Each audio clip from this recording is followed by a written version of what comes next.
नमस्कार बच्चों, green world publication YouTube channel पर आप सभी का बहुत बहुत स्वागत है। मैं तस्लीमा मंसूरी। बच्चों, क्लास 10th की 2024 का प्रीवियस ईयर क्वेश्चन पेपर कराया जा रहा है और इंग्लिश का कराया जा रहा है। इंग्लिश में 3 लेक्चर ऑलरेडी करा दिया गया है। आज चौथा लेक्चर है जिसमें हम कुछ क्वेश्चंस को देखेंगे जो आपके 2024 के इंग्लिश के पेपर में आए हुए हैं। ठीक है, अभी जो क्वेश्चन हम डिस्कस करने वाले हैं बच्चों, ये आपका 2024 में पूछा गया क्वेश्चन है और आज सप्लीमेंट्री का क्वेश्चन कराया जाएगा। सप्लीमेंट्री का हो जाएगा, लिटरेचर वाला पार्ट खत्म हो जाएगा, उसके बाद हम ग्रामर की तरफ बढ़ेंगे। ठीक है, तो पहला क्वेश्चन है, at the clinic doctor gave tricky. ये जो आपका चैप्टर है इसमें एक लेडी रहती है, उनके पास एक डॉग रहता है। तो वो जो लेडी रहती है वो डॉग को अपने बहुत सारा खाना खिला देती हैं, जिसकी वजह से उस डॉग की तबीयत खराब हो जाती है। तो वो डॉग का नाम क्या है? ट्रिकी है। उस डॉग का नाम क्या है बच्चों? ट्रिकी है। ठीक है, तो जब ट्रिकी की तबीयत खराब हो जाती है वो डॉक्टर के पास जाती हैं एंड डॉक्टर ट्रिकी को क्या कहता है कि आप इस डॉग को 2 दिनों तक कोई भी खाना मत खिलाइए, किसी भी प्रकार का उसको खाने को मत दीजिए, आप उसको सिर्फ पानी पीने को दीजिए। तो डॉक्टर ने क्या किया? Doctor gave no food for 2 days। उन्होंने ट्रिकी को 2 दिनों तक कोई भी खाना नहीं दिया था। अगला क्वेश्चन है, what was ट्रिकीज actual problem. Tricky की समस्या क्या थी, मतलब ट्रिकी को बेसिकली हुआ क्या था, क्या प्रॉब्लम थी उसको? तो ट्रिकी ने एक्सेस फूड खाया हुआ था, बहुत ज्यादा खाना खा लिया था, जिसकी वजह से उसको वोमिटिंग हो रहा था, उल्टी हो रहा था।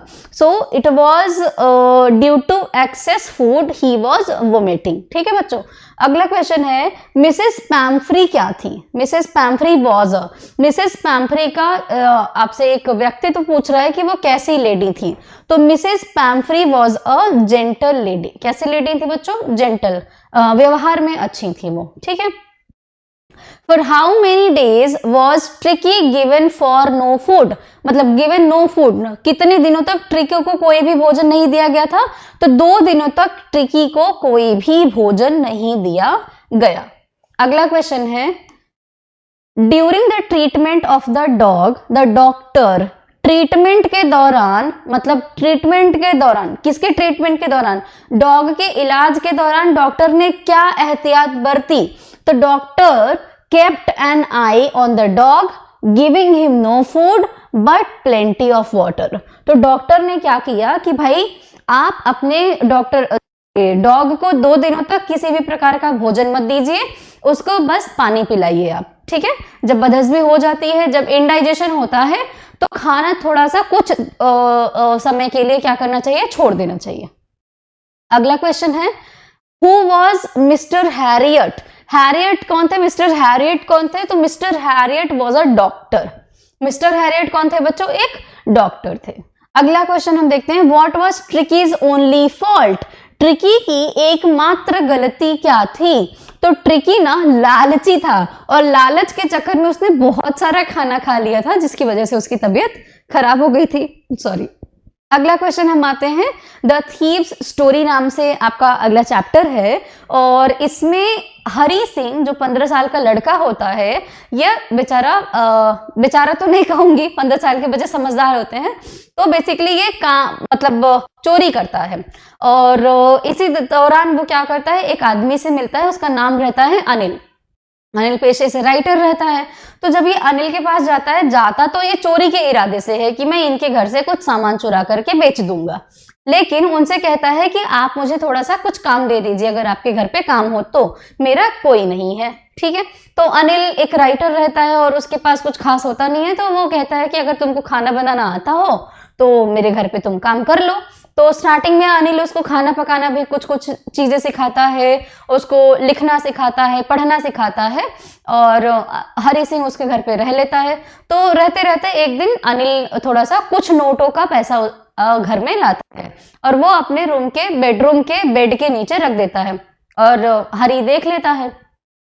जब हरी देखता है तो हरी सोचता है कि आज ही पैसा लेकर के मैं भाग जाऊंगा। तो जब रात हो जाती है, अनिल सो जाता है, तो हरी सिंह जो है जिसका नाम पूरा, तो वो क्या करता है, रात में बेड के नीचे से पैसे निकाल करके भाग जाता है। बाहर बहुत बारिश हो रही होती है तो वो खुद भी पूरा भीगा होता है और पैसे भी पूरे भीग जाते हैं। तो रास्ते में ही हरी सोच रहा होता है कि मैं ये इतना रुपए लेकर के क्यों भाग रहा हूँ, और जब अनिल को पता चलेगा तो उसको कितना बुरा लगेगा। एक तो वो इतना जेंटल आदमी था जिसने मुझे पढ़ना लिखना सिखाया, मुझे खाना भी पकाना सिखाया, साथ में मुझे अपने घर में भी रखा। तो इस तरह से जब वो सोचता रहता है तो वो वापस से अनिल के घर पे आ जाता है। अनिल के घर पे आता है तो अनिल तब भी सो रहा होता है और वो चुपके से भीगे नोटों को बेड के नीचे रख देता है और खुद सो जाता है। तो जब सुबह होती है और हरी डरा रहता है कि अगर अनिल को पता चलेगा कि मैंने इसके पैसे चुराए थे, मैं भाग रहा था, तो वो पता नहीं मेरे साथ कैसा बर्ताव करेगा, पता नहीं मुझे पुलिस के पास भेज देगा या क्या करेगा। But Anil was completely normal. तो अनिल को पता चल गया था क्योंकि नोट स्टिल भीगे हुए थे। फिर भी अनिल का जो बिहेवियर था वो हरी की तरफ बिल्कुल ठीक था। उसको वापस उसने नॉर्मली बात की कि आज हम क्या करेंगे, सेंटेंस बनाना सीखेंगे और आज ये काम करेंगे। तो उस दिन हरी को रियलाइज होता है कि Anil is a good man और उसने मेरे साथ बहुत अच्छा बिहेव किया हुआ है। वो उस दिन प्लेज लेता है, अपने आप से एक वादा करता है कि अब मैं चोरी वोरी नहीं करूंगा और मैं अच्छे से पढ़ाई लिखाई करके अच्छा आदमी बनूंगा, अच्छे काम करूंगा, बेसिकली सही काम करूंगा। तो यही है इस कहानी की स्टोरी। अब क्वेश्चन पढ़ते हैं। अब आपको आइडिया लगा है, अब आप भी क्वेश्चन को आराम से सॉल्व कर सकते हैं। What did Hari Singh want from Anil? तो हरी सिंह अनिल के पास गया और वो क्या चाहता था? क्या चाहता था? वो वर्क चाहता था। उसको अनिल से उसने क्या कहा कि भाई आपके पास कुछ काम हो तो आप मुझे दे दो। How old was Hari Singh when he met Anil? जब हरी सिंह अनिल से मिला तो उसकी उम्र क्या थी? Anil Singh was a 15 years old boy. ठीक है, 15 year old बॉय। ओके, चलिए। Anil taught Hari Singh to. अनिल ने हरी सिंह को क्या क्या सिखाया? अनिल ने हरी सिंह को कुकिंग सिखाया, राइटिंग सिखाया और नंबर वगैरह जोड़ना भी उसको सिखाया। अगला question, Who does I refer to in the story? तो इस स्टोरी में जो I वाला वर्ड है ये हरी सिंह के लिए रेफर किया गया है बच्चों। ठीक है, अगले क्वेश्चन पर आते हैं। Who came with a small bundle of notes one evening? एक दिन नोटों के बंडल के साथ में, मतलब नोटों की गड्डी के साथ में कौन आया? तो अनिल के पास में नोटों की गड्डी थी। So Anil came with a small bundle of notes one evening। आप भी ऐसे बोला करो। अगले क्वेश्चन पर आते हैं। Who was the thief in the story? The thief story। तो इस स्टोरी में एक कहानी है, इसका नाम है थीफ्स स्टोरी। इसमें चोर कौन है? इसमें चोर जो था उसका नाम क्या था? हरी सिंह। ठीक है, अगले क्वेश्चन पर आते हैं।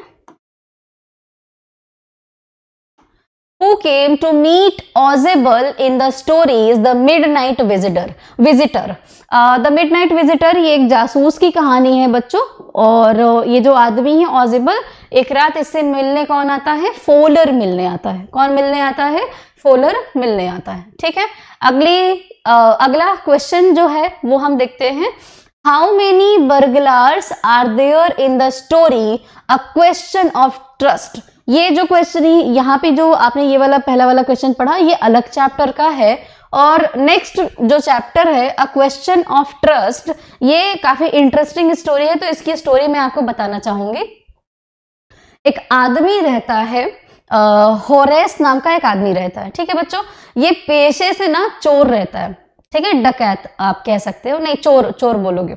तो ये पेशे से चोर रहता है और जिस सोसाइटी में ये रहता है, जहां पे ये रहता है, ये लोगों को दिखाता है कि मैं एक जेंटल और बहुत ही ऑनेस्ट आदमी हूँ। ठीक है, लेकिन ये क्या करता है, ये कुछ टाइम तक लोगों को ऑब्जर्व करता है, उनके घरों को ऑब्जर्व करता है, सेंध मार करके क्या करता है, उनके घरों से सामान चुरा लेता है।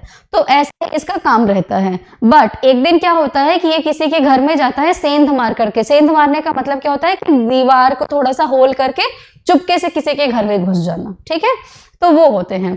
तो ये भाई साहब इन्होंने ऐसा ही किया। बट जैसे ही इन्होंने क्या किया कि इनके ये हाँ, एक और ये काम करते थे, ये ताले की चाबियां वगैरह बेचते थे। ठीक है, तो एक किसी लेडी के घर पे ये जाते हैं और उनके घर पे जब चोरी करने जाते हैं, तो जैसे ही ये ताला खोलते हैं तो वो जो एक दूसरी औरत आ जाती है वहां पर। जब वो दूसरी औरत आ जाती है तो वो इनको कहती है कि जो भी मैंने देखा मैं कुछ नहीं, मतलब ताला खोले नहीं रहते उससे पहले ही दूसरी औरत आके कहती है कि जो भी मैंने देखा मैं कुछ किसी से बताऊंगी नहीं, ना ही मैं तुमको पुलिस के हवाले करूंगी, बशर्ते तुम इस ताले को खोल दो।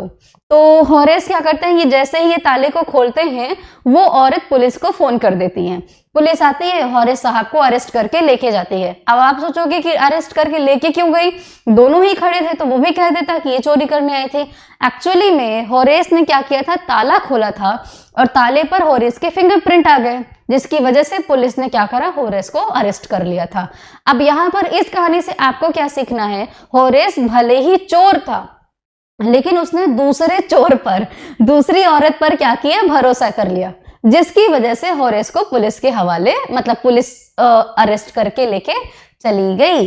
इसीलिए जब भी आपको ट्रस्ट करना है किसी पर, या आप किसी काम के लिए दूसरे पर भरोसा करते हैं, तो बहुत सोच समझ करके ट्रस्ट करिए, ठीक है। तो this was a story all about.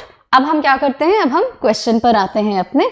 So how many बर्गलार्स, ये जो चोरों के लिए ये वर्ड यूज किया गया है, are there in the story a question of trust. इसमें दो चोर थे, एक तो होरेस था और एक वो लेडी थी।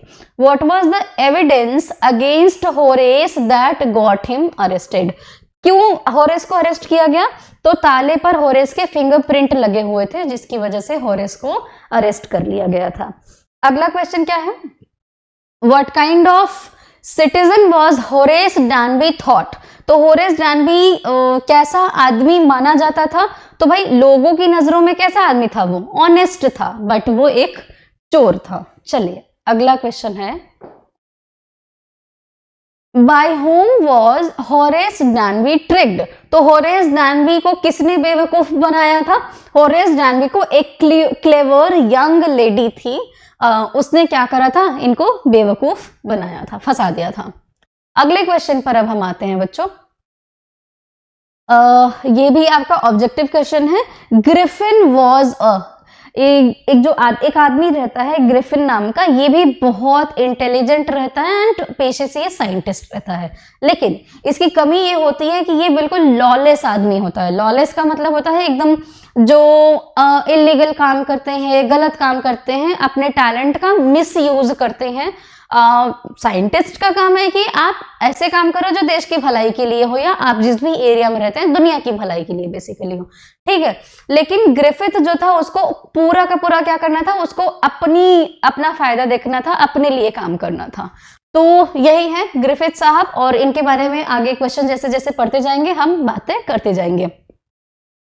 तो ग्रिफिथ कैसा है, Griffith is a brilliant scientist, was अभी तो है कि नहीं है पता नहीं कहानी में। So Griffith was a brilliant scientist and a lawless person. एक बहुत ही गलत आदमी था वो। ब्रिलियंट साइंटिस्ट तो था, इंटेलिजेंट तो था, साथ ही साथ गलत आदमी था।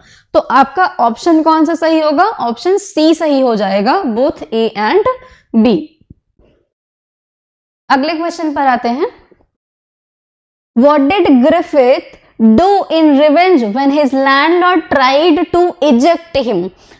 इतना शैतान आदमी रहता है कि अपने मकान मालिक को भी परेशान कर देता है, तो उसका मकान मालिक उसको घर से बाहर निकालना चाहता है। तो जब उसके मकान मालिक ने उसको घर से बाहर निकाल दिया तो उसने क्या किया, उसके घर पे आग लगा दी, अपने मकान मालिक के घर पे आग लगा देता है। तो उसने क्या किया था, he set fire to the house। मकान मालिक के घर पे क्या कर देता है, आग लगा देता है। Mrs. Hall was convinced that room was haunted by। अच्छा, अब ये क्या बोला है भाई, होता क्या है ना कि अपने एक्सपेरिमेंट से एक ऐसा नई चीज इजाद करता है जिसमें ये खुद को या लोगों को इनविजिबल कर देता है, ठीक है। तो ये कुछ ऐसा यूज करता है, ये सर्टेन टाइम के लिए क्या हो जाता है, इनविजिबल हो जाता है। तो ये किसी के घर में रहता है और जब कोई आता है तो वो इनविजिबल होता है, फिर उटपटांग से हरकतें करता है, ठीक है। तो इनके घर में रहता है, मिसेस हॉल जो रहती हैं, इनको लगता है कि ये जो घर है भूतिया सा घर है, मतलब इसमें कोई भूत रह रहा है, ठीक है बच्चों। तो उनको क्या लगता है कि the room was haunted by spirits. इस रूम में क्या रहते हैं, इस रूम में भूत वगैरह रहते हैं, ठीक है। अगला क्वेश्चन आते हैं। What type of man was Griffin? Griffin कैसा था? एक ब्रिलियंट साइंटिस्ट, रिपीटेड क्वेश्चन है, brilliant scientist and a lawless person. तो आपका ऑप्शन सी करेक्ट होगा, ऑप्शन सी करेक्ट होगा, ठीक है, ओके। रिचर्ड एबराइट वॉज, ये भी एक साइंटिस्ट की ही स्टोरी है, लेकिन ग्रिफिथ के जैसा साइंटिस्ट नहीं होता है, ये बहुत ही ब्रिलियंट साइंटिस्ट होता है। एंड ये साइंटिस्ट बनना चाहते हैं और जाकर के ऑक्सफोर्ड में पढ़ाई करते हैं, ये साइंटिस्ट बनते हैं एंड ये एक टाइप की बटरफ्लाई होती है, मौत होती है, उस पर ये अपना एक्सपेरिमेंट करते हैं एंड रिसर्च करते हैं, ओके। तो रिचर्ड एब्राइट क्या होते हैं? ये एक साइंटिस्ट होते हैं। अगले क्वेश्चन पर आते हैं, what did एब्राइट start collecting in childhood? एब्राइट जो रहते हैं उनको बचपन से ही तितलियों को, क्वाइंस को, इस तरीके की चीजों को, यूनिक चीजों को कलेक्ट करने का उनको शौक रहता है। तो he was fond of collecting rocks, coins and butterfly, ठीक है। तो ऑप्शन डी जो है ये करेक्ट ऑप्शन हो जाएगा। अगला क्वेश्चन है, एब्राइट का जन्म कहाँ हुआ था? एब्राइट वॉज बॉर्न इन, एब्राइट जो है इनका जन्म जो होता है ये रीडिंग नाम के शहर में होता है। कहाँ होता है? रीडिंग सिटी में इनका जन्म होता है। अगला क्वेश्चन है, यहाँ पे एक्चुअली पूरा चैप्टर पढ़ाने का टाइम नहीं है, तो जो थोड़ा बहुत लिंक है वो मैं कनेक्ट करते जा रही हूँ ताकि आपको समझ में आता जाए। Ebright's mother gifted him a book entitled, Ebright की मम्मी उनको एक किताब देती हैं, उस किताब का नाम क्या होता है? उस किताब का नाम रहता है the travels of monarch x. किसका नाम रहता है बच्चों? क्या नाम रहता है?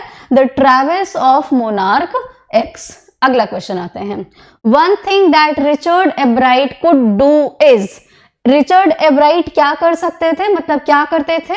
तो वो अलग अलग चीजों को कलेक्ट करते थे। So collecting the things. Who had invited Matilda's husband for the ball, ये अच्छा ठीक है, ये फ्रेंच में लिखा हुआ है, बॉल का मतलब यहाँ पर पार्टी है, ओके। चलिए, तो ये बहुत ही इंटरेस्टिंग सी स्टोरी है, ये मैं आपको बताना चाहूंगी। हाँ, द नेकलेस नाम से ये स्टोरी है, इस स्टोरी का नाम है द नेकलेस। इसमें एक लेडी रहती है, इसका नाम है मटिंडास, पता नहीं इसका मतलब फ्रेंच में थोड़ा सा अजीब सा नाम है, तो ये इसका नाम रहता है। एंड सुंदर सी रहती है, बट बेचारी जो है वो गरीब परिवार में इसका जन्म होता है। एंड जब बड़ी होती है तो इसको बहुत यूनिक चीजों का शौक रहता है। यूनिक मतलब कि जितनी भी लग्जूरियस चीजें होती हैं, ऐशो आराम की चीजें होती हैं, ये सोचती है कि मैं इतनी खूबसूरत हूं तो मैं किसी अमीर के घर पे रहना डिजर्व करती हूँ, मैं दुनिया की हर ख्वाहिश जो आई एम सॉरी, जो बेसिकली ये आपका उसको क्या कह सकते हैं, अमीरियत वाली जो चीजें होती हैं बच्चों, एग्जैक्ट वर्ड नहीं आ रहा है, अमीरियत वाली जो चीजें होती हैं उसको मैं डिजर्व करती हूँ, ठीक है। तो इसकी क्या होती है, एक क्लर्क रहते हैं तो उनसे उसकी शादी हो जाती है। अब वो सरकारी क्लर्क रहते हैं, बहुत सारा पैसा उनके पास होता नहीं है, मिडिल क्लास लाइफ जीते हैं, तो मटिल्डा को बहुत बोरियत महसूस होती है। ये सोचती हैं कि मतलब बेसिकली ये एकदम असंतुष्ट सी महिला होती है, इसको लगता है कि मुझे और चाहिए और चाहिए और चाहिए टाइप का, ठीक है। तो इसके पास जो चीजें होती हैं इसमें ये खुश नहीं होती है, हमेशा अपने हस्बैंड से कंप्लेन करती रहती है कि मुझे ये नहीं मिला वो नहीं मिला, एंड सैड सी रहती है, ठीक है। जबकि इसका हस्बैंड उल्टा वो क्या करता है, जितना उसके पास रहता है उतने में ही वो खुश होता रहता है। और एक दिन ऐसा आता है कि मटिल्डा के हस्बैंड को कुछ लोग इनवाइट करते हैं पार्टी में, तो ये जब आकर के खुशी अपने वाइफ से कहता है कि हमको पार्टी में इनविटेशन मिला हुआ है, हम दोनों साथ में चलेंगे। तो ये मुंह बना करके ये कहती हैं कि मेरे पास अच्छे कपड़े नहीं है, कुछ है नहीं, तो मैं कैसे पार्टी में जाऊंगी। तो मटिल्डा का हस्बैंड उसको खुश करने के लिए भाई क्या करता है, उसके पास 400 कुछ कॉइन्स होते हैं जो कि वहां की करेंसी होती है, अभी हम देखेंगे उस करेंसी का नाम क्या है। तो उनको कहता है कि आप जाकर के कुछ खरीद लो, ठीक है। तो वो जाती हैं और 400 रुपए पूरे के पूरे 400 रुपए के कपड़े खरीद करके लेके चली आती हैं। और आती हैं, उसके बाद फिर से सैड रहती हैं, तो वो पूछता है कि अब क्यों सैड हो। तो कहते हैं कि इस कपड़े पर पहनने के लिए मेरे पास कोई अच्छा सा नेकलेस नहीं है या कोई ज्वेलरी नहीं है कि जिस पर मैं पहन सकती हूँ। तो मटिल्डा का हस्बैंड कहता है कि तुम्हारी कोई एक दोस्त यहाँ पे रहती है, जाकर के उससे देख लो, उसके पास कोई अच्छा सा ज्वेलरी होगा तो पहन लो और वापस पार्टी से आने के बाद दे देना उसको। तो ये जाती हैं, उसके पास जाती हैं और इनकी फ्रेंड बहुत अच्छी रहती है, तो सारे जितनी भी उसके पास ज्वेलरी का कलेक्शन होता है वो ला के दे देती हैं इनको। और उसके बाद क्या होता है कि ये उनमें से कुछ देखते देखते एक ज्वेलरी इनको पसंद आती है और ये वहां से चली आती हैं और खूब अच्छे से तैयार होकर के ये पार्टी में जाती हैं और इस पार्टी में बहुत सुंदर लगती रहती हैं। तो जितने भी लोग रहते हैं, इवन आदमी औरतें, सब लोग इनको देखते रहते हैं, ठीक है। एंड लास्टली क्या होता है कि जब पार्टी खत्म होने वाली होती है तो इनका हस्बैंड कहता है कि चलो जल्दी जल्दी शॉल ओढ़ लो और ओढ़ करके चलते हैं, ठीक है। तो ये जल्दी जल्दी में कि मैं एक पुराना सा शॉल ओढ़ करके जाऊंगी तो लोग सोचेंगे कि मैं गरीब हूँ, उस अफरा तफरी में भाग करके अपने घर पर जाती हैं। एंड रास्ते में ही इनका नेकलेस गिर गया होता है। जब घर पर आती हैं नेकलेस दिखता नहीं है तो इनका हस्बैंड पूछता है कि तुम्हारा नेकलेस कहाँ गया, तो ये भी देखती हैं तो पता ही नहीं रहता है कि नेकलेस कहाँ गया। अब ये बिल्कुल सैड हो जाती हैं कि अरे मैं उससे मांग करके लाई हूँ, बहुत महंगा नेकलेस होगा, पता नहीं अब उसको मैं क्या कहूँगी। तो ये हस्बैंड एंड वाइफ क्या करते हैं, उसका हस्बैंड ही उसको आइडिया देता है कि चलो दूसरा उसी जैसा कोई अच्छा सा नेकलेस हम खरीद करके उसको दे देते हैं। तो ये जब दुकान पे जाते हैं तो इनको वो नेकलेस बहुत महंगा पड़ता है, कुछ करीबन 36,000 का पड़ता है, इनके पास 18,000 ही होते हैं। तो ये लोग कर्ज लेकर के उतने रुपए का नेकलेस ला करके वो जो मटिल्डा रहती है वो अपनी फ्रेंड को दे देती हैं। अब ये लोग पूरे गरीब हो जाते हैं, कर्ज में डूब जाते हैं। मटिल्डा को जो पहले खुशियां मिलती थी, जितनी सारी चीज सहूलियतें मिलती थी, अब वो नहीं मिलती हैं। उनको खाना भी खुद बनाना पड़ता है, घर का काम भी खुद करना पड़ता है, सारी चीजें खुद करनी पड़ती हैं, गरीब हो जाते हैं। उसके बाद कुछ 10-20 साल बाद जब उनकी फ्रेंड मिलती है मटिल्डा की, अब मटिल्डा की खूबसूरती भी उतनी रह नहीं जाती है, पूरा रिंकल वगैरह सब कुछ आ जाता है। तो जब वो अपनी फ्रेंड से मिलती हैं तो वो जाती हैं उसके पास हालचाल लेने के लिए, तो उनकी फ्रेंड जो रहती है वो भी नहीं पहचानती है। तो सोचती है मतलब कि पता नहीं कौन है, तो उससे पूछती है कि तुम कौन हो, तो बताती है कि मटिल्डा हूँ, तुम्हारी फ्रेंड हूँ। तो फिर वो बेचारी सैड हो जाती है कि ये तुम्हारी हालत कैसे हो गई है, कैसे हो गई हो, तो ये सारी कहानियां बताती हैं। गुस्से में कहती है कि यह सब कुछ तुम्हारी वजह से हो रहा है। तो पूछती है कि भाई मेरी वजह से क्यों हुआ, तो ये बताती हैं कि तुम्हारा नेकलेस मुझसे खो गया था, फिर हम लोग नेकलेस दोबारा खरीद करके तुमको ला करके दिए हुए हैं, डायमंड का नेकलेस। तो वो बताती है, ध्यान से सुनिएगा, वो बताती है कि जो नेकलेस मैंने तुमको दिया था वो नेकलेस नकली था, असली हीरे का नेकलेस नहीं था। और इसी पर ये कहानी खत्म हो जाती है। तो इस कहानी से क्या सीखने को मिला कि जो आपके पास है उसी में संतुष्ट रहिए। ये नहीं कहा जाता है कि आप हमेशा गरीब ही बने रहिए, but you work hard to get that. जबरदस्ती किसी चीज के पीछे मत पड़िए, आप मेहनत करके उसके पीछे जाइए, आसानी से ईमानदारी से उसके पीछे भागिए, लेकिन किसी और से किसी चीज को जबरदस्ती एक्सपेक्ट करके किसी और से जबरदस्ती मत वसूलिए, वरना फिर परेशानी बढ़ेगी, ठीक है। तो ये स्टोरी थी और थोड़ा सा इंस्पायरिंग स्टोरी है, मुझे लगता है कि बच्चों को जानना चाहिए, तो इसलिए मैंने एक्सप्लेन किया हुआ है। अब हम अपने क्वेश्चन पर आते हैं। So who had invited Matilda's husband for the party. ये फ्रेंच लैंग्वेज में बॉल लिखा हुआ है, ठीक है। पार्टी में कौन बुलाते हैं, तो पब्लिक इंस्ट्रक्शन के मिनिस्टर रहते हैं, वो मटिल्डा के हस्बैंड को पार्टी में इनवाइट करते हैं। So the minister of public instructions. अगला क्वेश्चन है बच्चों, मटिल्डा ऑलवेज रिमेन्ड। अब बताओ मटिल्डा हमेशा कैसी रहती थी, खुश रहती थी, हैप्पी रहती थी, या कंटेंटेड, ये सभी सिनोनिम्स हैं एक दूसरे के। खुश रहना, संतुष्ट रहना, ये सब भी, ठीक है। ऐसा तो कुछ थी नहीं, वो हमेशा क्या रहती थी, दुखी रहती थी। क्यों दुखी रहती थी, उसको बहुत ज्यादा दूसरी चीजों की ख्वाहिशें होती थी, जो उसके पास नहीं थी उसको वो भी चाहिए था। अच्छा, अब ये जो चैप्टर है आपका, ये चैप्टर का नाम है भोली, ठीक है। इसमें एक छोटी सी लड़की की कहानी रहती है जिसके मम्मी पापा बहुत अमीर तो नहीं रहते हैं, और ये भोली भी बेचारी, इसके साथ ट्रेजेडी पे ट्रेजेडी होती है। बचपन में इसको छोटी माता निकल आती हैं, मतलब चिकन पॉक्स हो जाता है, ठीक है, और फिर जल जाती है, मेंटली भी थोड़ी सी इतनी स्ट्रांग नहीं होती है। तो इस तरह से एक कहानी रहती है। और जब भोली छोटी होती है तो इसके काफी ज्यादा मतलब डबल उम्र रहती है, उससे शादी होने वाली होती है, तो भोली को घूंघट में लाया जाता है। तो जब जितने लोग शादी में इकट्ठा हुए रहते हैं उनमें से ही कोई भोली का घूंघट उठा देता है। तो जब घूंघट उठता है तो भोली के फेस पे बहुत सारा चिकन पॉक्स का क्या रहता है, निशान रहता है। तो वो जो आदमी रहता है, काफी उम्र दराज आदमी रहता है, वो भी कहता है कि मैं इस लड़की से शादी नहीं करूंगा, अगर आप चाहते हैं कि मैं इसे शादी करूं तो मुझे 5,000 रुपए दहेज में दो। ठीक है, ये होता है। तो फिर क्या होता है कि उसके पापा मजबूर होते हैं कि भैया ठीक है, तुम शादी कर लो, मैं तुमको 5,000 रुपया दूंगा। यही तो होता है हमारी सोसाइटी में, शादी is the most important thing. ठीक है, तो फिर उस टाइम पर भोली उसको कहती है कि मैं तुम जैसे आदमी से शादी नहीं करूंगी, और वो फिर शादी तोड़ देती है। और उसके बाद क्या होता है कि भोली के मम्मी पापा भोली को पढ़ाते भी हैं। तो टीचर जब स्कूल में भोली जाती है तो थोड़ा सा उसको स्टटरिंग की प्रॉब्लम होती है, मतलब हकला करके बोलने की प्रॉब्लम होती है। तो फिर जब भोली से टीचर नाम पूछती है कि तुम्हारा नाम क्या है, उसका ओरिजिनल नेम सुलेखा रहता है, और इन सारी चीजों की वजह से उसका भोली नाम पड़ जाता है, निक नेम। जब टीचर पूछती है तो बेचारी हकलाते हकलाते 2-3 ट्रायल में बताती है कि मेरा नाम सुलेखा है।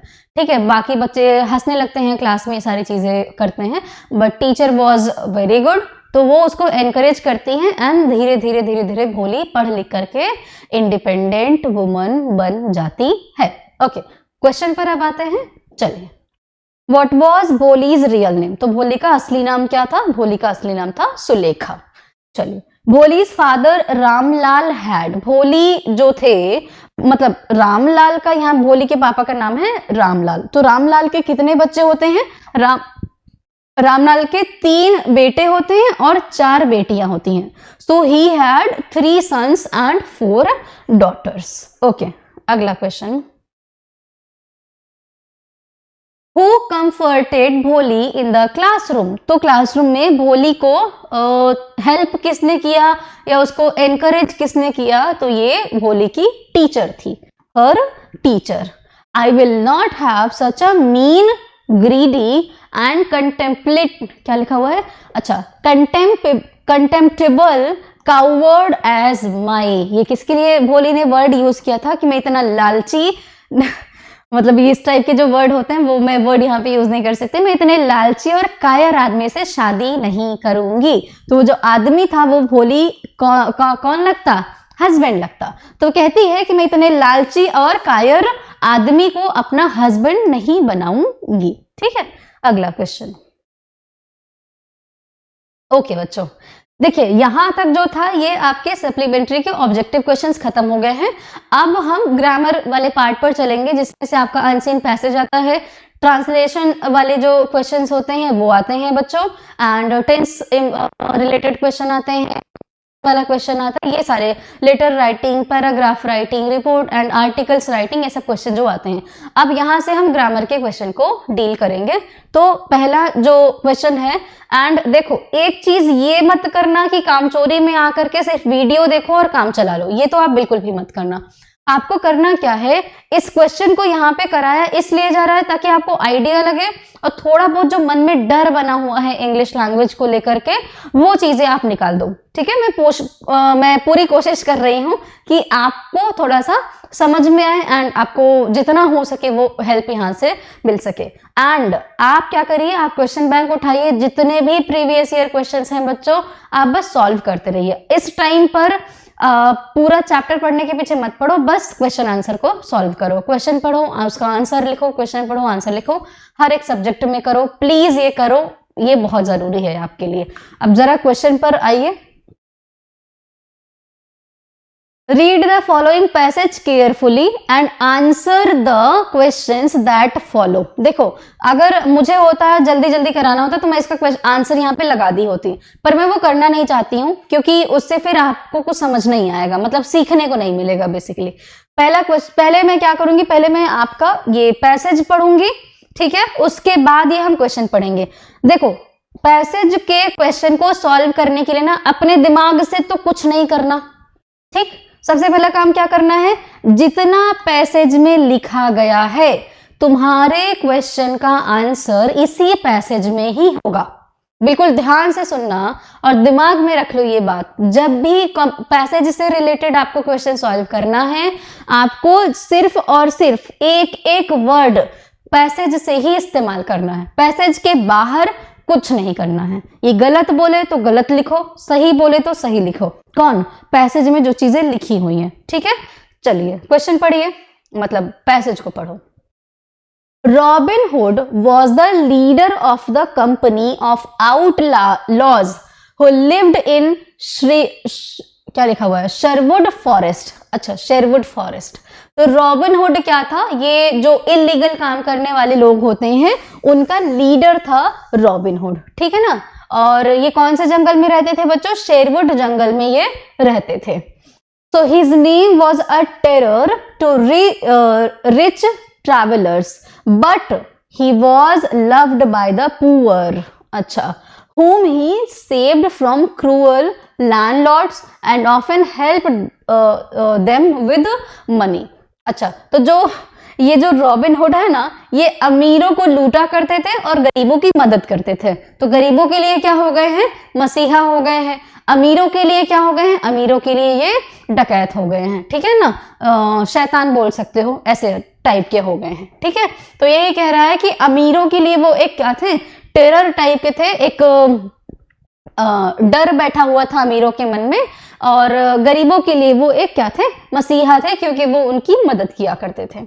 The sheriff of the near by town was his bitter enemy. तो एक आदमी है जिसका नाम है शेरिफ, पास के ही शहर में रहता है, वो रॉबिन हुड का क्या था?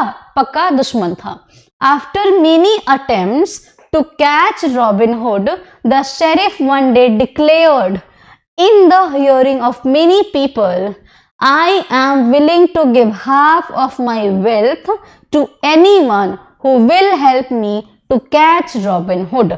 जब कोई डाकू पकड़ा नहीं जाता है तो पुलिस क्या करती है? उनके नाम पर इनाम रखती है कि इतने रुपए मैं दूंगा जो भी मुझे इस व्यक्ति को पकड़ने में मदद करेगा।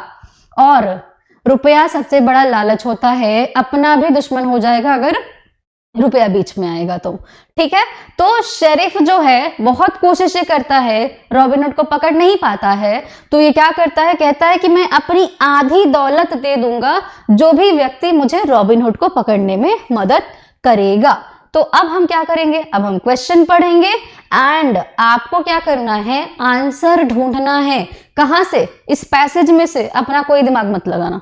चलो, मतलब सच में अपना कोई दिमाग मत लगाना।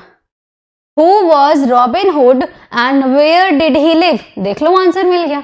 रॉबिन हुड कौन था भाई? Robin hood was the leader of the company of outlaws who lived in Sherwood Forest. पहले क्वेश्चन का आंसर तो यही है, सिंपल सा, ना कोई सेंटेंस बनाना, ना कुछ करना, अपना आंसर लिखो चुपचाप, खत्म, 1 नंबर मिल जाएगा। अगले क्वेश्चन पर आते हैं। Who did Robin Hood help with money? So Robin Hood किसको मदद करता था भाई? किसकी हेल्प करता था? So Robin Hood helped the poor with money. आप ऐसे आंसर लिख सकते हो, यहां से लिख लो, ये काट दो और इतना लिखो। रॉबिन हुड, यहाँ पे ये जो हेल्प लिखा है ना, ये सेकेंड फॉर्म में कर दो, लिख देती हूं मैं। Robin hood helped, second past indefinite sentence में ही है आपका, helped the poor, एक सेकेंड, with money। हो गया आपका आंसर। ठीक, अगला क्वेश्चन देखिए। Who was Robin Hood's bitter enemy? कौन था भाई? The sheriff, इतना मत लिखो, अच्छा लिख दो, the sheriff one of near by town was his bitter enemy. आपको ये नहीं लिखना है, मत लिखो, ये जो लाइन बीच में ऐड हुई है ना, जो वर्ड ये यूज हुआ है, इसको मत लिखो, आप सीधा सा लिखो, the sheriff was his bitter enemy. His कौन? यहाँ पर रॉबिन हुड का। तो अगर आप ऐसे आंसर लिख लो, क्या है? द शेरिफ, यहाँ पे क्या लिखो? रुक जाओ, साफ साफ लिख दो वरना कंफ्यूजन होगा। इस हु वॉज को काट करके मैं क्या लिखूंगी? यहाँ पर द शेरिफ लिखूंगी, was। तो आंसर क्या बनेगा? The sheriff was robin hoods bitter enemy, बन गया आंसर। डिफिकल्ट है? बिल्कुल डिफिकल्ट नहीं है अगर आप ध्यान से सुनते जाएंगे तो। ठीक है, अब अगले क्वेश्चन पर आइए। Which word in the passage means to make known publicly और ऑफिशियली। देखो अब आपसे यहाँ पे कुछ नहीं बोला है, यहाँ से इसी सेंटेंस में इसी पैसेज में ये वर्ड लिखा हुआ है। कह रहा है कि जो अनाउंसमेंट होती है तो कौन सा वर्ड इस पैसेज में यूज किया गया है, जिसका मतलब होता है पब्लिकली किसी चीज को घोषित करना। ठीक है ना, देखते हैं ये देखो यहाँ पे द वन डे क्या लिखा हुआ है यहाँ पे वर्ड डिक्लेयर्ड। डिक्लेयर्ड का मतलब क्या होता है, आप कोई चीज की घोषणा करते हैं, उद्घोष करते हैं। उद्घोष तो थोड़ा सा आई थिंक करेक्ट वर्ड नहीं है। ऑफिशियली बेसिकली आपको चीजें बताते हैं लोगों को कि आज मैं ये करने वाला हूं। ठीक है ना, तो वो डिक्लेयर्ड होता है। कौन सा वर्ड हो जाएगा बच्चों, डिक्लेयर्ड। ये आपके क्वेश्चन नंबर डी का आंसर है। एंड मैं आशा करती हूँ कि आपको ये समझ आ रहा है कि मैं क्या बता रही हूँ। ध्यान से सुनते जाना कि मैं क्या बोल रही हूँ। एक बार मैं फिर से बोल रही हूँ, देखो ध्यान से। क्वेश्चन पूछा है कि which word in the passage means to make known publicly और ऑफिशियली। ठीक है, तो डिक्लेयर्ड का मतलब क्या होता है, टू मेक नोन पब्लिकली और ऑफिशियली। अब आप सोचोगे कि इसका आंसर मैं कैसे लिखूं, तो इसका आंसर आप लिखेंगे द वर्ड डिक्लेयर्ड मीन्स, यहां से लिखो, ये काट दो, यहां लिखोगे द वर्ड डिक्लेयर्ड, एक्लेयर से डिक्लेयर्ड याद रखना, declared means to make known publicly और ऑफिशियली, यहां पे फुल स्टॉप लगा देना, आपका आंसर हो गया। ठीक है, अब अगले पैसेज पर आइए। 2-4 पैसेज हैं, इसके बाद खत्म हो जाएगा।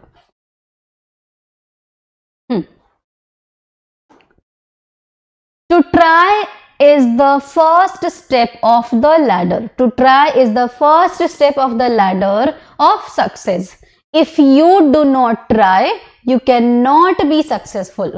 कोशिश करना ही सफलता की सबसे पहली सीढ़ी होती है। अगर आप कोशिश नहीं करते हैं तो आप सफल नहीं हो सकते हैं।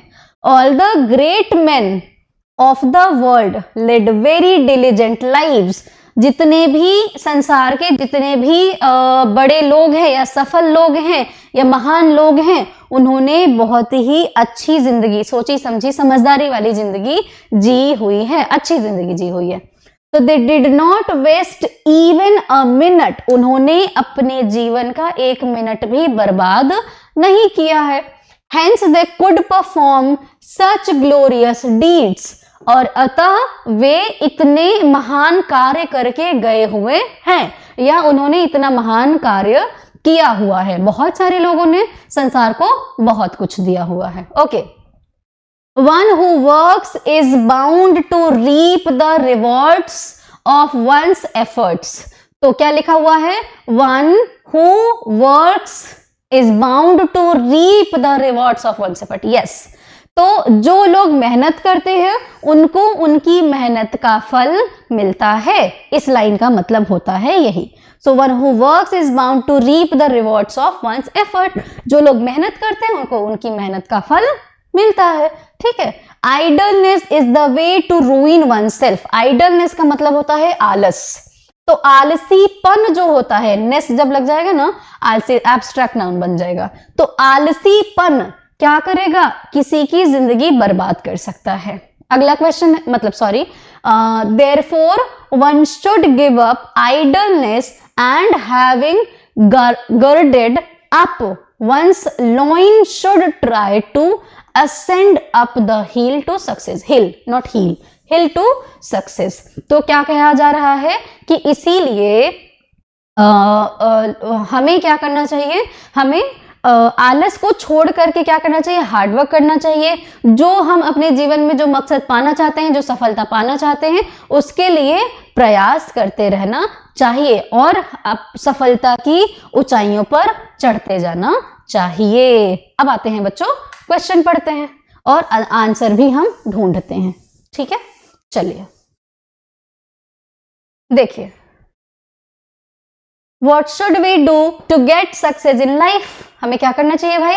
We should try harder to get success in life. देखो यहाँ पे तो इनडायरेक्ट लाइन में लिखा हुआ है, आपको क्या करना चाहिए, देखो यहां से उठाओ ये वर्ड we should, मैं लिखती हूं यहां पर we should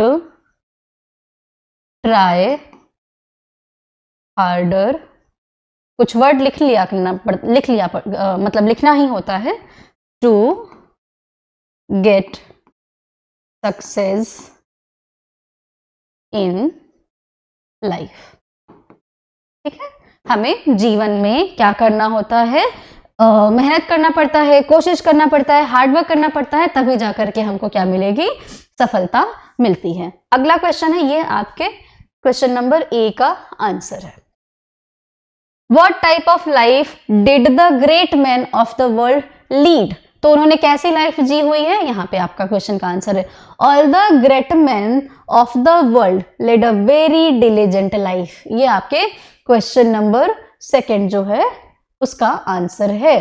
ठीक है, all the great man of the world led a very diligent life. अगला question, who is bound to reap the reward of his effort? जो कोशिश करेगा उसको ही क्या मिलेगा, सफलता मिलेगी। ओके, तो क्या है, वन, यहां से one who works is bound to reap the rewards of one's effort. ठीक है, आप मेहनत करते हैं, आपको सफलता जरूर मिलेगी। आप ढंग से पढ़ाई करते हैं, अच्छे से पढ़ाई करते हैं, आप एग्जाम में जरूर क्वालिफाई होंगे। 100% सत्य बात है ये। अगला क्वेश्चन है, find out a word in the passage which means destroy. Destroy का मतलब जो होता है वही मतलब इस पैसेज में भी किसी वर्ड का होता है, आपको वही ढूंढना है। ठीक है, तो यहां पे देखो ये क्या लिखा था, idleness is the way to ruin oneself. Ruin का मतलब क्या होगा, बर्बाद कर देगा, नष्ट कर देगा। तो क्या होता है, यहां से लिख दो, यहां से लिख दो कि रूइन मीनिंग, रूइन मीन्स लिखो, ruin means is, ruin means to destroy, नष्ट करना। ठीक है, ऐसे आप लिख सकते हो। ठीक है, the word ruin means to destroy, पूरा लिख दो सेंटेंस, द वर्ड। ठीक है, बन गया आपका आंसर। ये क्वेश्चन नंबर डी है। ठीक है बच्चों, चलिए अगले पैसेज पर आते हैं। The modern world is a world of gross materialism. आधुनिक जीवन जो है ये बिल्कुल पूरा भौतिकवाद से जुड़ा हुआ है। मटीरियलिज्म का मतलब होता है कि अच्छी गाड़ियां, अच्छा बंगला, अच्छा घर, एसी, ये सब दुनिया भर की चीजें, तो भौतिकवाद। ठीक है, चलिए, money is the pivot on which the present world seems to turn. Pivot का मतलब क्या होता है, एक ऐसा पॉइंट जहां से कोई चीज क्या होती है, घूमती है। ठीक है बच्चों, रिवॉल्व करती है। तो ये लाइन जो है इसका मतलब ये है कि जो पूरी दुनिया है, संसार के जितने भी लोग हैं, वो क्या हो रहे हैं, धन के पीछे ही, मनी के पीछे ही क्या हो रहे हैं, मनी के ही चारों तरफ घूम रहे हैं। बिल्कुल सही बात है भाई। ठीक है, अगला question, the western world more than the eastern world is completely in the clutches of these money making tendencies। yes, exactly। ठीक है, और वही चीजें अब ईस्टर्न वर्ल्ड में भी आ रही हैं। अब मैं आपको थोड़ा सा आउट ऑफ कॉन्टेक्स्ट जाकर के ये चीजें समझा रही हूँ। वेस्टर्न वर्ल्ड का मतलब क्या है इस सेंटेंस में बच्चों, ये आपको समझना होगा। तो वेस्टर्न वर्ल्ड का मतलब होता है कि मतलब दुनिया का वह भाग जहां पर थोड़ा सा सिविलाइजेशन थोड़ा जल्दी विकसित हुआ। आधुनिक सिविलाइजेशन की अगर बात करूं तो ये आपके जो यूरोपियन कंट्रीज होती हैं, यूरोप की जो कंट्रीज होती हैं, साथ ही साथ अमेरिका की जो कंट्रीज होती हैं, साथ में अमेरिका को भी इंक्लूड कर लो, तो इन देशों को वेस्टर्न वर्ल्ड कहा जाता है। इंडिया के वेस्ट में जो आती हैं, और इंडिया की तरफ से जो कंट्रीज हैं या वेस्टर्न वर्ल्ड के ईस्ट में जो कंट्रीज होती हैं उनको ईस्टर्न वर्ल्ड कहा जाता है। अब आप थोड़ा सा इसको समझिएगा। तो ये कह रहा है कि वेस्टर्न वर्ल्ड जो है ये जो है ये मटीरियलिज्म के पीछे, भौतिकवाद के चक्कर में बिल्कुल इनके चंगुलों में फंसा हुआ है। बिल्कुल ठीक बात है।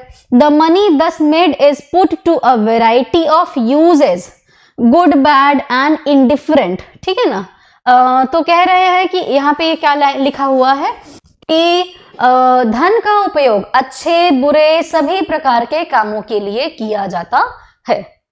हाँ भाई, किया ही जाता है। Even a casual observation of the working of the world reveals the fact that the abuse of money is the rule and the right use of money is the exception. कभी कभी कुछ लाइंस को पढ़ के बड़ा अच्छा लगता है. तो आज के समय में एक नॉर्मल सा अगर आप देखेंगे, आप थोड़ी सी ऑब्जर्वेशन पावर अपनी बढ़ाएंगे तो आप पाएंगे कि ज्यादातर रुपए का इस्तेमाल गलत काम के लिए होता है और अच्छे कामों के लिए रुपए का इस्तेमाल एक अपवाद है. एक्सेप्शन का मतलब होता है अपवाद, यानी कि कोई चीज जो कभी कभी होती है. ठीक है, 100 में से 1 मिल जाए, 10 में से 1 मिल जाए, इस तरह से. ठीक है ना. और हाँ, अब इसमें आगे क्या ही कहना. चलिए, human nature is fundamentally selfish. Yes, मानव जो है वो नेचुरली, जब से उसका जन्म हुआ है, जब से उसकी उत्पत्ति हुई है, वो क्या है? स्वार्थी है. ठीक है ना. तो ह्यूमंस क्या होते हैं बच्चों? स्वार्थी होते हैं. अब आप ये रोना पीटना मत कि हर आदमी स्वार्थी होता है. आप भी स्वार्थी हो, हम भी स्वार्थी हैं, मैं खुद भी स्वार्थी हूं, सब कोई स्वार्थी है. ठीक है. अगला देखो, लाइन पढ़ो. As such it is no wonder that money earned is in the majority of cases wrongly used. इसी वजह से ये बहुत आश्चर्य की बात नहीं है कि धन का प्रयोग गलत कामों के लिए या गलत तरीके से हुआ होगा. हाँ भाई, सेल्फिश हैं तो हम अपने फायदे के लिए ये करेंगे. ठीक है. The right use of money consist in spending it for universal good. Money का सही तरीके से प्रयोग जो है ये सार्वभौमिक, मतलब सभी की भलाई के लिए किया जाता है. For the greatest good of the greatest number. तो कुछ जो बहुत महान लोग हैं, जो कुछ अच्छे लोग हैं, उनके लिए, उनकी भलाई के लिए काम किया जाता है, उनके द्वारा भी किया जाता है. In addition to meeting one's personal and family requirements. इसके साथ साथ में कुछ लोग ऐसे भी हैं जो अपने परिवार की जरूरतों को पूरा करने के लिए भी धन का उपयोग करते हैं. अगला है. ओके, तो अब क्वेश्चन पर आते हैं. थोड़ा सा पलटना पड़ेगा पर कोई बात नहीं. So what place does money occupy in the modern world according to the writer? तो मनी को, मतलब दुनिया में जो धन है, इसने कौन सी जगह, मतलब क्या एक होता है ना कि कौन सी जगह किसी के लिए कोई चीज कितनी प्रायोरिटाइज होती है, वो चीज बताना है आपको. कि what place does money occupy in the modern world according to the writer. Writer कह रहा है कि धन की अहमियत आज के समय में क्या है? मनी ही सब कुछ है. Money is everything in the modern world according to the writer. अगर ऐसा लाइन लिखा जाएगा तो कुछ गलत नहीं होगा, बट हमें क्या करना है? हमको पैसेज के हिसाब से लिखना है. तो चलिए लिखते हैं. यहां पे देखिए,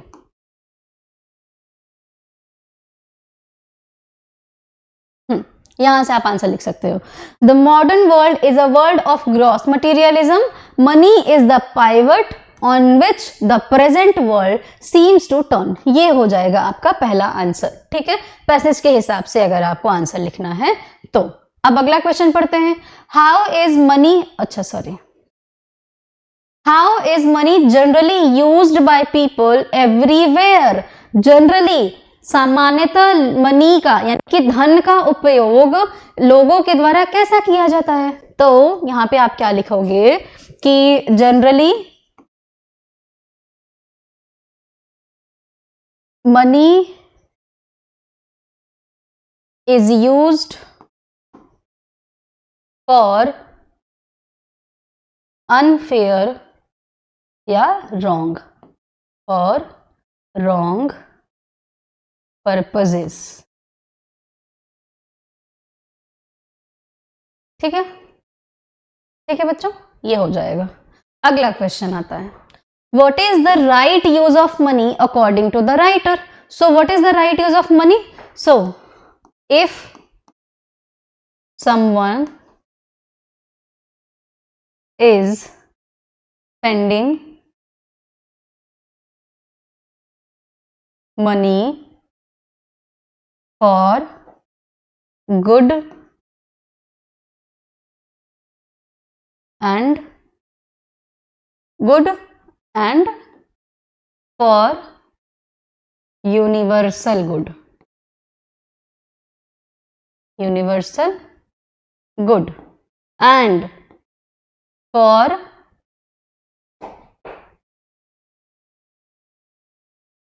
the families requirement.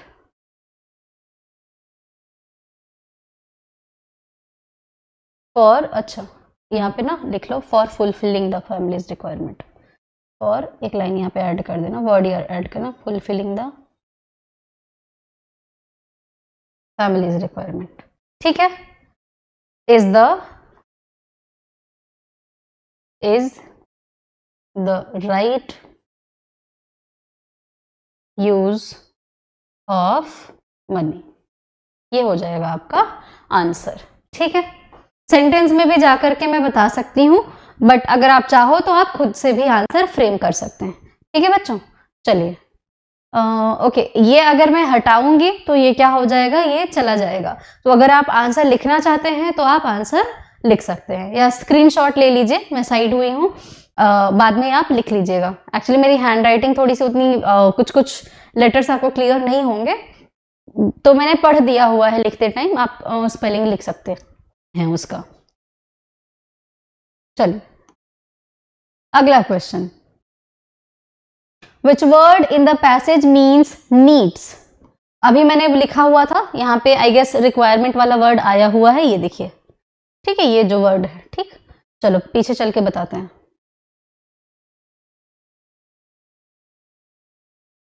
ठीक है ना। यहाँ पे आप लिख दीजिएगा द वर्ड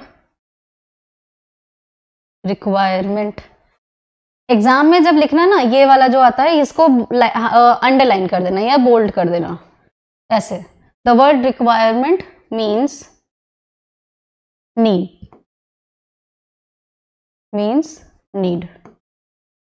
ठीक है, ऐसे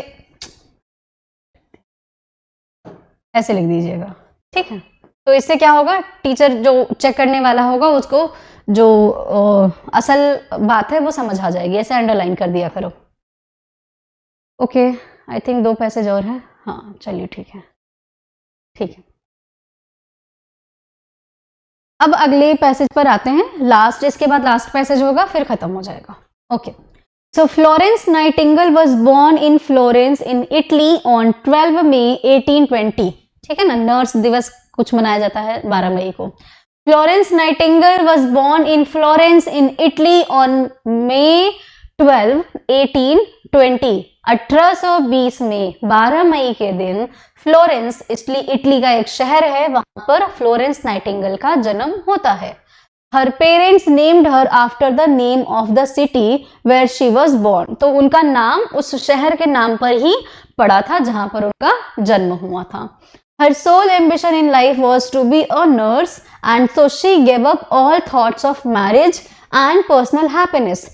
जब वो बड़ी हुई और जब उनको एक रियलाइजेशन हुआ तो उनके जीवन का उद्देश्य क्या बन गया था, नर्स बनना, सेविका बनना। इसीलिए उन्होंने अपने जीवन की, खुद की, स्वयं की सारी खुशियों को, शादी, विवाह, गृहस्थी, ये सारी इस तरह की जो जितनी भी सोच होती है या विचार होते हैं, या किसी मतलब नॉर्मली हमारा जीवन ऐसा ही होता है, इन चीजों को छोड़ करके उन्होंने क्या बनने का वो किया, ऑब्जेक्टिव बनाया, नर्स बनना।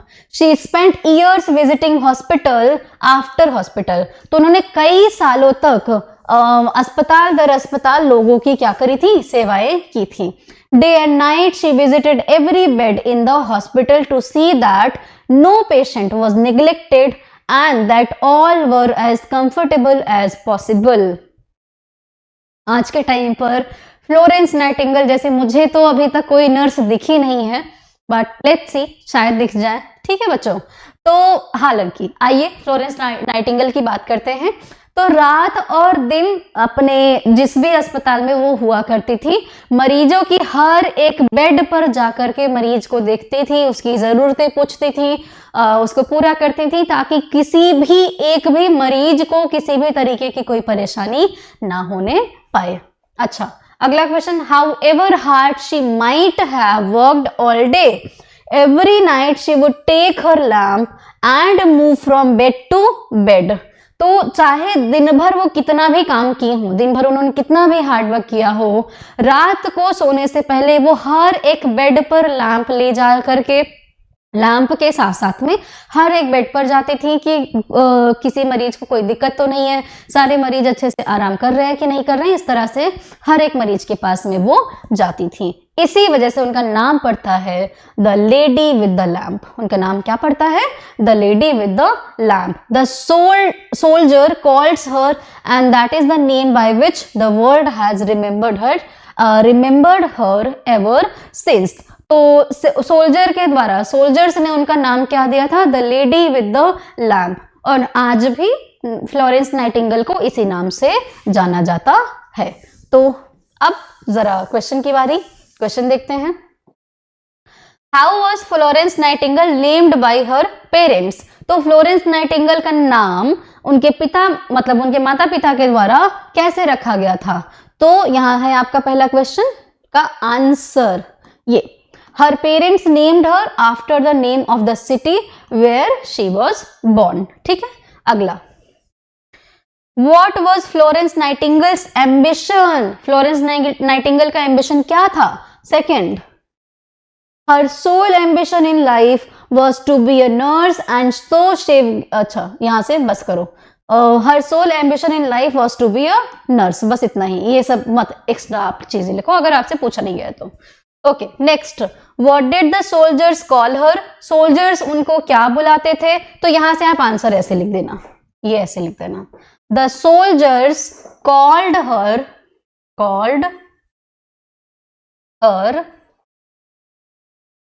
The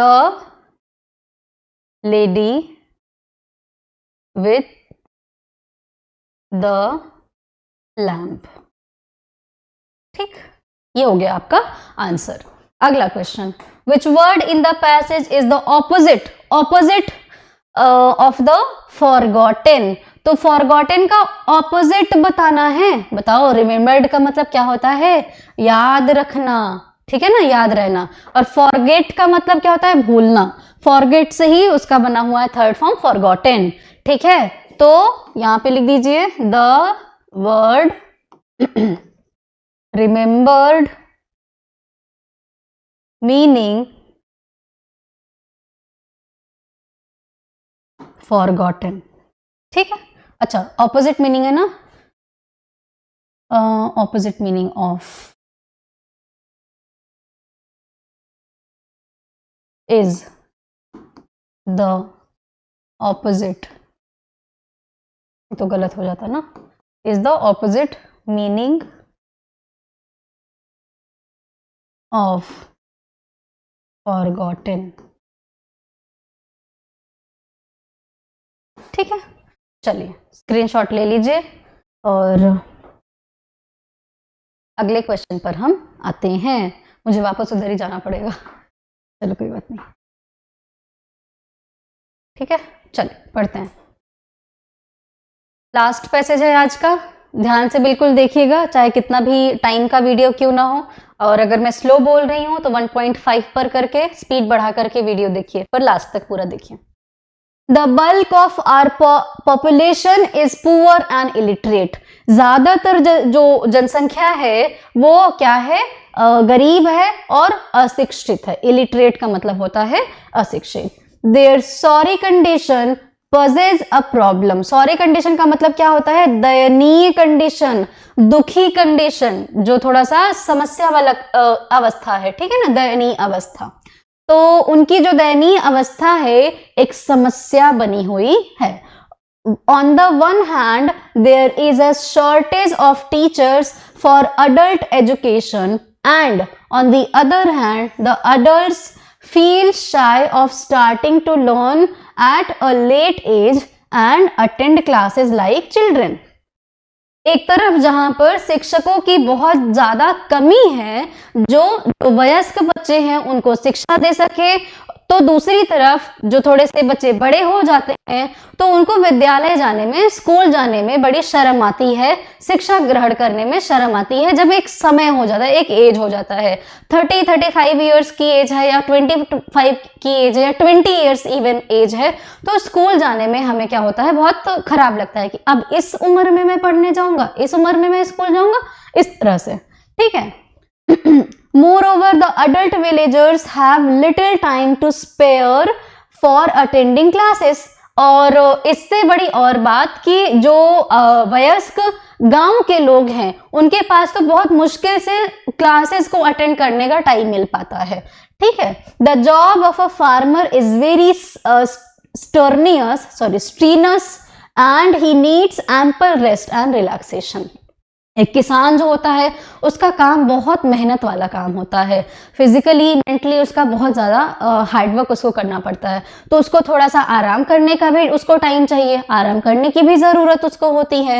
in addition he finds that what is taught at adult centres of education has no bearing on his daily needs and therefore he has become cynical about adult education.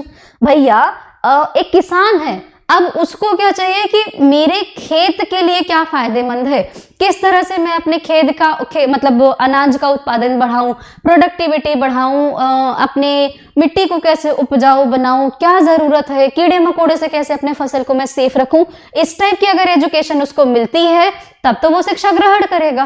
पर अगर व्यवहारिक शिक्षा नहीं मिलती है तो किसान को कोई फायदा नहीं है, इसीलिए वो पढ़ने जाता भी नहीं है या एजुकेशन लेने जाता भी नहीं है।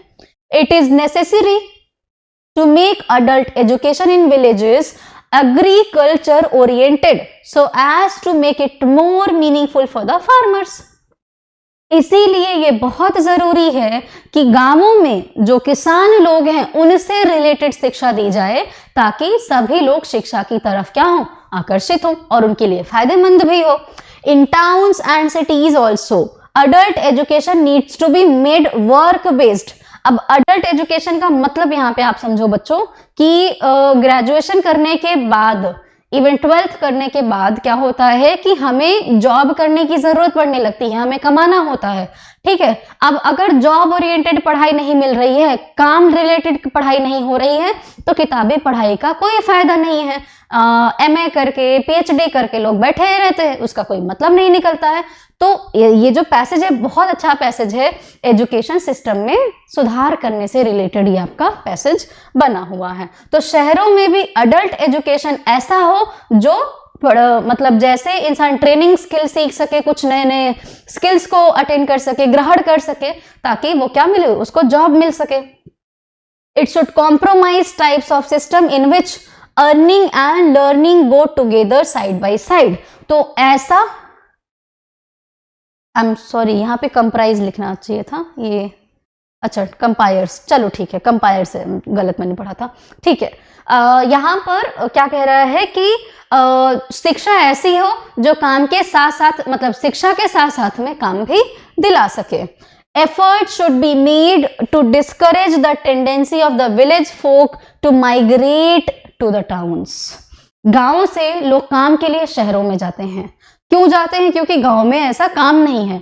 अगर हम अपनी शिक्षा व्यवस्था में इस तरह से सुधार करें कि गांव में ही, गांव का रहने वाला अपने गांव में ही एग्रीकल्चर को बढ़ावा दे, एग्रीकल्चर को मॉडर्न एग्रीकल्चर से जोड़ सके, बड़े बड़े शहरों में इवन दूसरे देशों में अपने जो उत्पाद है उसको क्या कर सके, एक्सपोर्ट कर सके, तो उसको शहर में जाने की जरूरत नहीं है। तो एजुकेशन सिस्टम को हमें चेंज करने की इस तरह से जरूरत है कि जो गांव का एक ग्रामीण व्यक्ति है उसको शहर में भागना ना पड़े, अपने फैमिली को छोड़ करके शहरों में, और भीड़, शहरों में ऑलरेडी इतनी भीड़ है, शहरों में और भीड़ ना बने। क्यों? ऐसा तब पॉसिबल होगा जब क्या किया जाएगा, दोनों तरफ से साथ में पब्लिक एंड जो सिस्टम है ये दोनों साथ में वर्क करेंगे एंड प्रैक्टिकल जॉब होगा, मतलब प्रैक्टिकल काम हो। ये नहीं कि बस किताबी पढ़ाइयाँ कर दी जाए और हो गया, चलो भैया तुमको काम मिल जाएगा, ऐसा नहीं होता है। तो चलिए अब क्वेश्चन पर आते हैं। Why does an adult feel shy of learning at a late age? एक टाइम के बाद में, मतलब अधिक उम्र की अवस्था में जो अडल्ट है उसको स्कूल जाने में या फिर एजुकेशन ग्रहण करने में शर्म क्यों आती है? चलिए देखते हैं आंसर इसका कहाँ पर है यहाँ पर।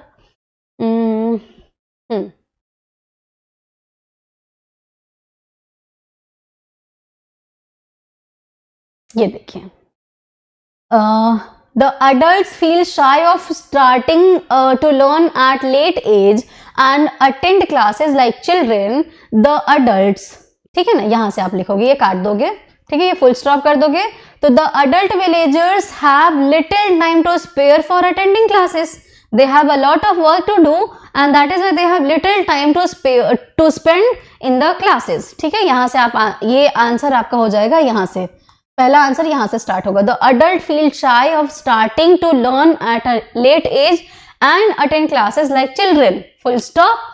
द विलेजर्स या the adult villagers have little time to spare for attending the classes. अगला क्वेश्चन है, Why does a farmer need rest and relaxation? क्योंकि फार्मर का जो काम है बहुत हार्डवर्किंग वाला है, बहुत मेहनत वाला काम है, ठीक है। ये देखिए, the job of a farmer, The job of a farmer is very strenuous and he needs ample rest and relaxation. B वाला आंसर, ठीक। अगला question,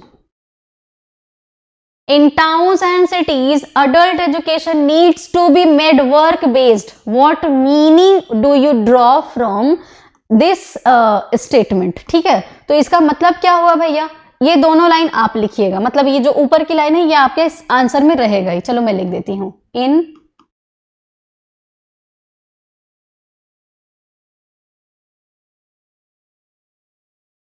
towns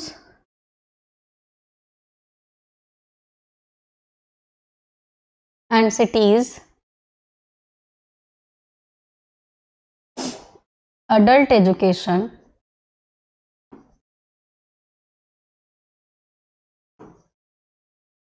needs to be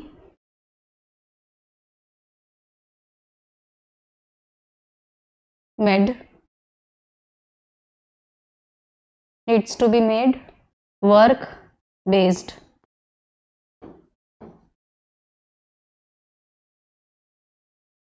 Work based means the education should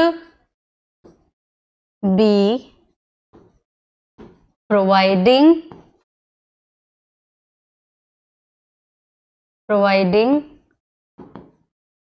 job to adults, ठीक है। इस तरह से आपका answer हो जाएगा। तो which mean the passage in opposite word of bold, देखो बोल्ड, बोल्ड का मतलब साहसिक होता है, डिस्करेज, ठीक है।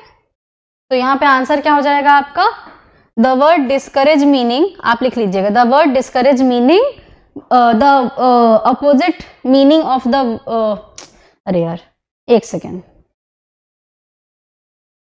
Discourage is the opposite meaning of bold, ठीक है, ऐसे लिखेंगे, discourage is the opposite meaning of bold, ठीक है बच्चों, ये आपका आंसर हो जाएगा। और चलिए ठीक है, ठीक है। तो ये रही आज की क्लास, और मैं आशा करती हूँ कि आपको समझ आया होगा। मेहनत करते रहिए और पढ़ाई करते रहिए, ठीक है। अपना ख्याल रखिए, बहुत बहुत धन्यवाद आप सबका।